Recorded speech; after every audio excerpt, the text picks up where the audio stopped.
सपनों को पूरा करने की पहली सीढ़ी है अपने आप पर भरोसा।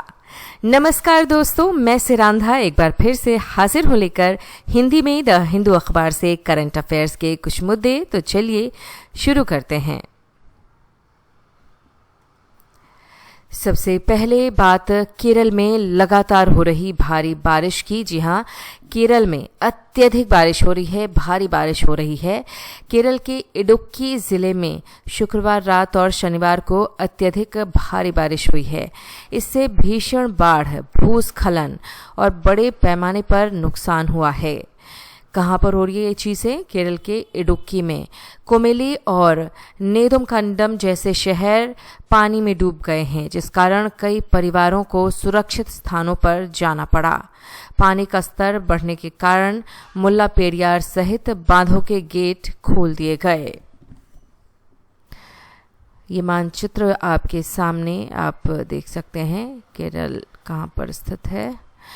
अंतर्राष्ट्रीय समुद्री संगठन।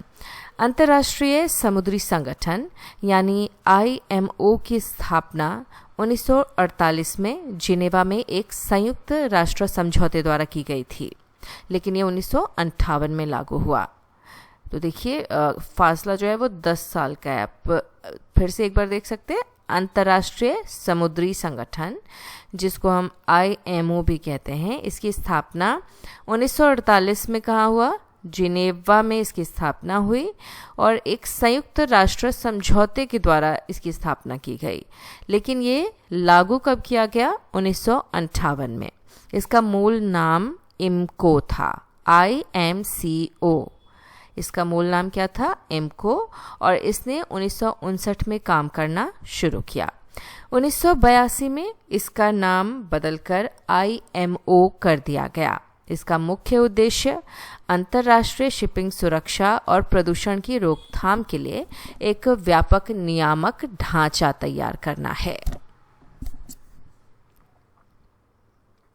ब्रह्मोस मिसाइल। ब्रह्मोस भारत और रूस का एक संयुक्त उद्यम है जो 1998 में शुरू हुआ था। इसका नाम भारत की ब्रह्मपुत्र और रूस की मोस्कवा नदियों के नाम पर रखा गया है। किसके नाम पर है? ब्रह्मोस। देखिए नाम उसी तरह से रखा गया है ताकि भारत की जो ब्रह्मपुत्र नदी है और रूस की मोस्कवा नदी, ये दोनों को मिला के इनको कर दिया गया क्या? ब्रह्मोस, जो 1998 में शुरू हुआ। इसका पहला सफल परीक्षण 2001 में हुआ था। ये दुनिया की सबसे तेज क्रूज मिसाइलों में से एक है।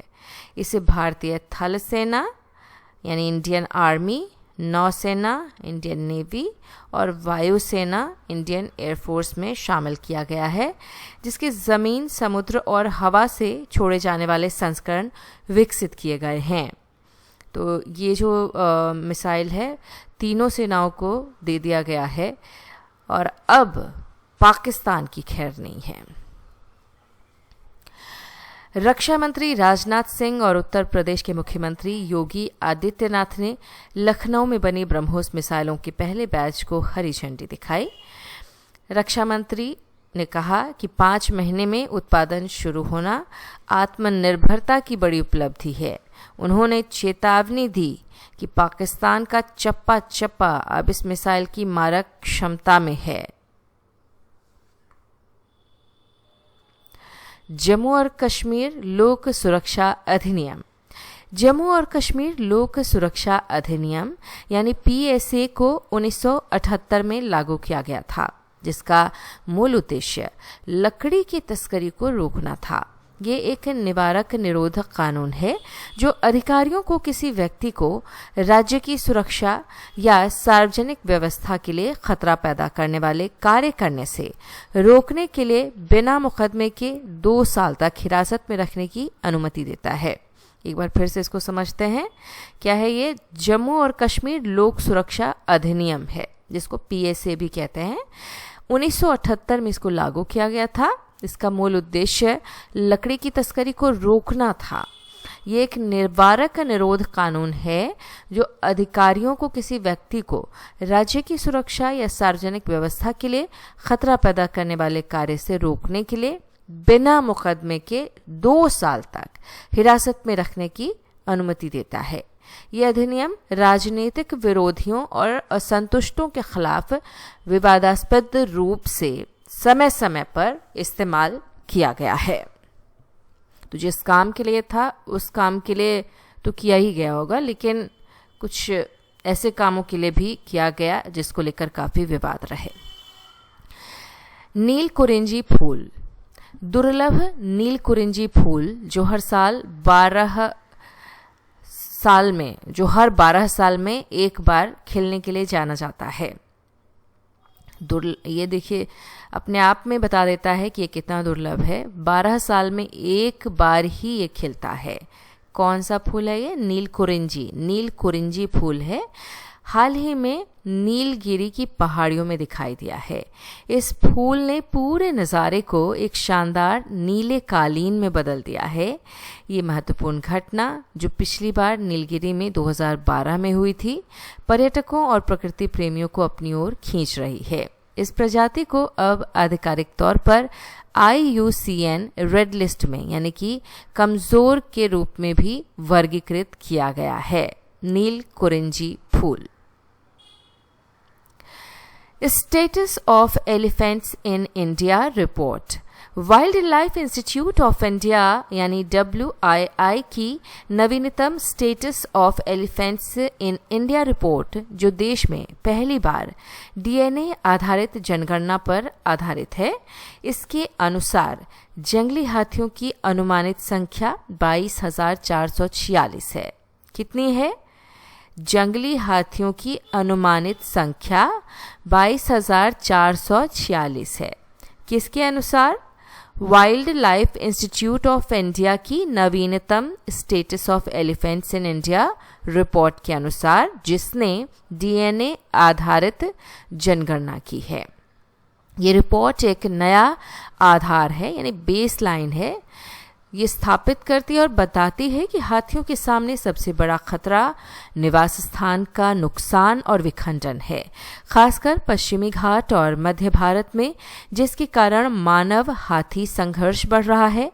कर्नाटक राज्य में हाथियों की संख्या सबसे अधिक है। भारत में कहाँ पर है हाथियों की संख्या सबसे ज़्यादा? कर्नाटक में। रूसी तेल।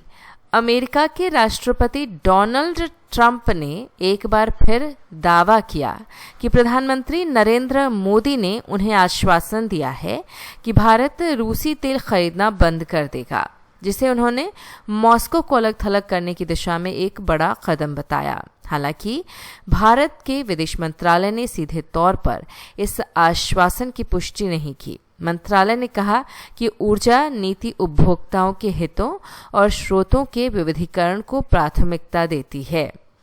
अब बताइए, ये जो ट्रंपवा है ना, इनको भी क्या सूझता है? अब कौन सही कह रहा कौन गलत, कौन बताए? कोलम ट्राइब।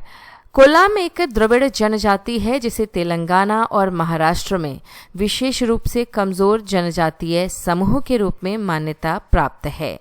क्या है? कोलाम एक द्रविड़ जनजाति है जिसे तेलंगाना और महाराष्ट्र में विशेष रूप से कमजोर जनजातीय समूह के रूप में मान्यता प्राप्त है। इसको शॉर्ट फॉर्म में कैसे लिखते हैं? PVTG। ये पारंपरिक रूप से किसान और वनवासी के रूप में पोड नामक बस्तियों में रहते हैं। कोलामी भाषा इनकी मातृभाषा है और इनका समाज कुलों में संगठित है। तो 2-3 चीज़ें आपको क्या याद रखनी है?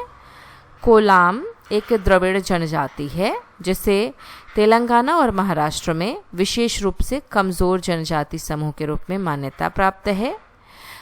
ये पोड नामक बस्तियों में रहते हैं। कोलामी भाषा इनकी मातृभाषा है।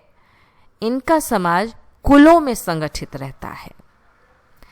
तो चलिए आज के लिए इस वीडियो में इतना ही, लेकिन आपको जाते जाते याद दिला दूं कि ये PDF फाइल हम डिस्क्रिप्शन में हमेशा ही डाल देते हैं, वहाँ पर रहती है जहाँ आप आसानी से उसको पढ़ सकते हैं। और दूसरी बात ये कि इस वीडियो को देखने के लिए, सुनने के लिए आपका बहुत बहुत धन्यवाद। हम ऐसे ही वीडियो लेकर फिर से हाजिर होंगे। तब तक के लिए दीजिए इजाज़त।